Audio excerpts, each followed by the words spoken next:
নমস্কার বন্ধুরা, সবাইকে অনেক অনেক ধন্যবাদ জানিয়ে আমি ঘরে কিভাবে পাউরুটি তৈরি করি সেটা শেয়ার করতে যাচ্ছি।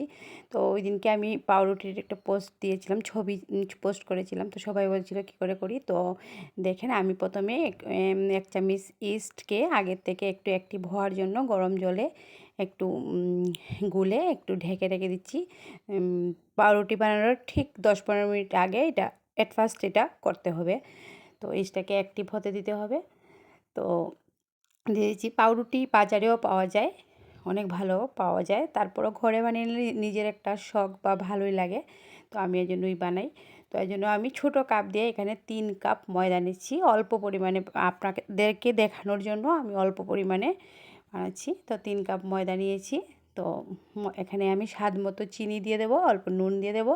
চিনিটা একদম স্বাদ মতো আপনারা যেভাবে খেতে পছন্দ করেন, মিষ্টি বেশি খেলে কম, বেশি কম খেলে কম, তো দিয়ে দিলেন। তারপর দিয়ে আমি এখানে বাজারে কিন্তু জল দিয়ে ওইটা বেকারিতে করে, তো আমি একটু দুধ দিয়ে ঘরে বানাচ্ছি। তো দুধ দিয়ে করছি, আমি নুন চিনি মিশিয়ে দিচ্ছি। তো আমি একটু গরম দুধ দিয়ে করব, কারণ ঘরোয়াভাবে তৈরি। সেই ইস্টগুলো আমি দিয়ে দিচ্ছি, ভিজানো ইস্ট যেটা আমি একটু আগে রেখেছিলাম, সেই ইস্টটা আমি দিয়ে দিচ্ছি। তো এবার ভালো করে আমি একটা ডো তৈরি করব। আর ডোটা তৈরি করতে গেলে হাতে যদি এই গরম দুধটা দিয়ে দিচ্ছি, হাতে যদি লেগে যায় একটু সাদা তেল ইউজ করা যেতে পারে। তো ডোটা আমি ভালো করে মাখবো। আমি চটকাতে খুব ভালোবাসি, তো ভালো করে চটকে মেখে নিচ্ছি, কারণ এখনই চটকানো যাবে, পরে কিন্তু এত চটকানো যাবে না। তো চটকে একদম ডোটা তৈরি করে আমি ঠিক 1 ঘন্টার জন্য আমি রেখে দেবো ঢাকা দিয়ে, একটু গরম সাইডে, চুলার সাইডে বা দিনের বেলা হলে তো রৌদ্রের সাইডে রেখে দিলে আরও ভালো। তারপর আমার মাইক্রো ওভেনে করব। তো মাইক্রো ওভেনের ট্রেটাকে আমি একটু তেল ব্রাশ করে নিচ্ছি। তারপর আমি গোল গোল করে সেই ডো থেকে গোল গোল করে এখন ট্রের মধ্যে সাজিয়ে দেবো। একটু বড় সাইজের করছি, তো আমি এই ট্রেতে 4টা দেবো। একটু ফাঁক ফাঁক করে দিতে হবে, কারণ ফাঁক ফাঁক করে না দিলে একটার সাথে লেগে যাবে, ফুলে আরও ফুলবে। তো এই জন্য আমি ফাঁক ফাঁক করে বসিয়ে দিচ্ছি। তারপর আমি ওভেনে 180 ডিগ্রিতে দিয়ে 15 মিনিটের জন্য বসিয়ে দেবো।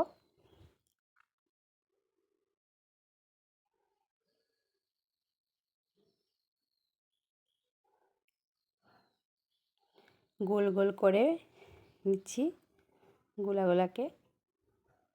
যে যেমন সাইজে বানাতে পারেন তেমন সাইজ আপনার কাছে, বড় হলে বড়, ছোট হলে ছোট। গোলা বানিয়ে কিন্তু আবার আমি গোলাগুলাকে আমি আবার আরও 30 মিনিটের জন্য ঢেকে রেখে দিচ্ছি। 30 মিনিট পর এটা আরও ফুলে উঠবে। তারপর আমি সেটা মাইক্রো ওভেনে ঢুকিয়ে দেবো। আর মাইক্রো ওভেনটা আমি আগের থেকেই প্রিহিট করে রেখেছিলাম। তারপর আমি ঢুকিয়ে দেবো, বললাম 180 ডিগ্রিতে, কারণ 180 ডিগ্রিতে দিলে ওপর নিচে দুদিক থেকেই লাল হয়ে আসবে, ভালো লাগবে। তো উপরেও ভালো হয়ে করবে, নিচেও ভালো করে হবে না, কাঁচা থাকবে না, বা যে কালারটাও সুন্দর হবে। তো এই জন্য আমি ঢুকিয়ে দিলাম।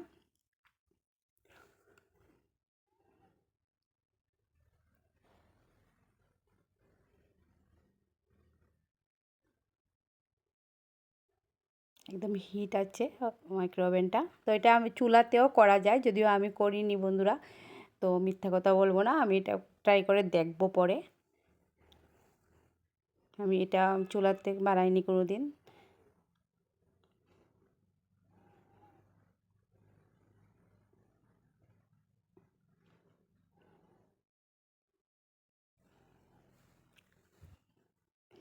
গরম হয়ে আছে, তো একটু লেট হচ্ছে আমার ঢোকাতে। তো ঢুকিয়ে দিলাম, দেখো হয়ে গেছে। 15 মিনিট জন্য রেখেছিলাম।